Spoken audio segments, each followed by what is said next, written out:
ഷീല വരുന്ന വഴിയാ? ഏതായാലും കണി കൊള്ളാം. അറക്കണ്ട, ചാണകം വിശുദ്ധിയുടെ പ്രതീകമാണ്. പട്ടണത്തിൽ നിന്ന് വരുന്നതല്ലേ, വേണമെങ്കിൽ ചാണകവെള്ളം തളിച്ച് ഒന്ന് ശുദ്ധീകരിച്ചു കളയാം. എന്റെ മനസ്സിൽ ഒരഴുക്കുമില്ല, ശരീരത്തിലും. എന്തോ ആ ഷീല അപ്പുറത്ത് എന്നിരിക്കും, ഞാൻ കൈ കഴുകിയിട്ട് അങ്ങോട്ട് വരാം.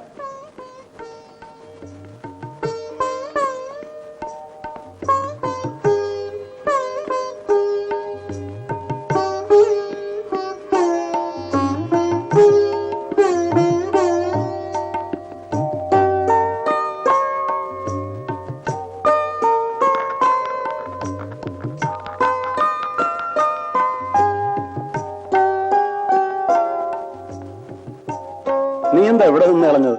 ഡോക്ടർ സാർ എന്നാ പേര് മാറ്റിയത്? പേര് മാറ്റിയത്? ദേ നോക്കണം. ഡോക്ടർ കൗതമൻ.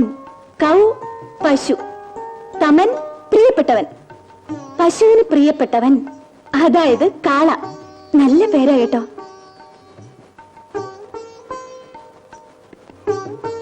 എവിടെ ആ കൈ ഒന്ന് കാണട്ടെ. കാണട്ടടി. ഇത് ചുരണ്ടി ശരിപ്പെടുത്താൻ നീ ഒത്തിരി മെനക്കെട്ടലോടി കൊച്ചേ. വല്ലപ്പോഴും എന്റെ പുറം ചൊറിഞ്ഞു തരാനുള്ള ഈ നഖം കൊണ്ട് നീ എന്തിനാ പണി ചെയ്തത്? വാ, നിനക്ക് എത്ര ദിവസത്തെ ലീവുണ്ട്? ലീവൊന്നുമില്ല, തിങ്കളാഴ്ച പോണം. പിന്നെ എന്തിനാ ഇങ്ങോട്ട് പോകുന്നത്? അത് കൊള്ളാം. ജോയിൻ ചെയ്തിട്ട് 2 ആഴ്ചയായുള്ളൂ, അതിനുള്ളിൽ ലീവ് എടുക്കാൻ പറ്റുമോ? നീ പോയതിനു ശേഷം ഒരു രസവുമില്ല, ലൈഫ് ആകെ ബോറായി. അതിനിപ്പോ ഞാൻ എന്ത് ചെയ്യാനാ? വിവാഹം കഴിയുന്നവരെ സഹിക്കാതെ പറ്റില്ലല്ലോ. ഉച്ചയ്ക്ക് ഉണ്ണാൻ വീട്ടിലേക്ക് വരുമോ? ഇന്ന് ഒരുപാട് പേഷ്യൻസ് വരുന്ന ദിവസമാ, വൈകിട്ട് വരാം. ഒരു പേഷ്യന്റ് വിളിക്കുന്നു.